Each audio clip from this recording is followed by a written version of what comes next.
কিভাবে খুব সহজেই এরকম ইন্টারেস্টিং ক্লোন ফটোগ্রাফি করবেন আপনার ফোন ব্যবহার করে। প্রথমেই আপনার ফোনটিকে একটি ফোন স্ট্যান্ডের উপর বসিয়ে ফেলুন, ফ্রেমের মধ্যে দাঁড়িয়ে যান, ট্যাপ অ্যান্ড হোল্ড করে ফোকাস আর এক্সপোজার লক করে ফেলতে হবে। এখন একটি ছবি তুলে ফেলতে হবে, পজিশন চেঞ্জ করে একটু সামনের দিকে চলে আসতে হবে। এখন আরেকটি ছবি তুলে ফেলতে হবে, এরপর পজিশন চেঞ্জ করে অপোজিট দিকে চলে যেতে হবে এবং আরেকটি ছবি তুলে ফেলবো। প্রথম ছবিটিকে স্ন্যাপসিডে ওপেন করে ফেলবো, চলে যাব টুলসে, সেখান থেকে প্রেস করব ডাবল এক্সপোজার, এরপর অ্যাড ইমেজ এই আইকনটিতে প্রেস করব এবং দ্বিতীয়বার তোলা ছবিটিকে সিলেক্ট করব।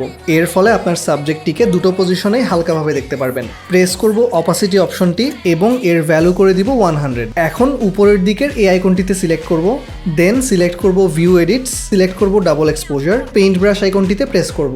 এখন দ্বিতীয় ছবিটি তোলার সময় আমি যে পজিশনে ছিলাম সেখান বরাবর আঙ্গুল দিয়ে কয়েকটি সোয়াইপ করলে দেখবেন আপনার সাবজেক্ট ভিজিবল হয়ে যাবে। এখন সেম প্রসেসটা 3 নম্বর ছবির জন্য অ্যাপ্লাই করলে হয়ে যাবে আমাদের ক্লোন ফটোগ্রাফি।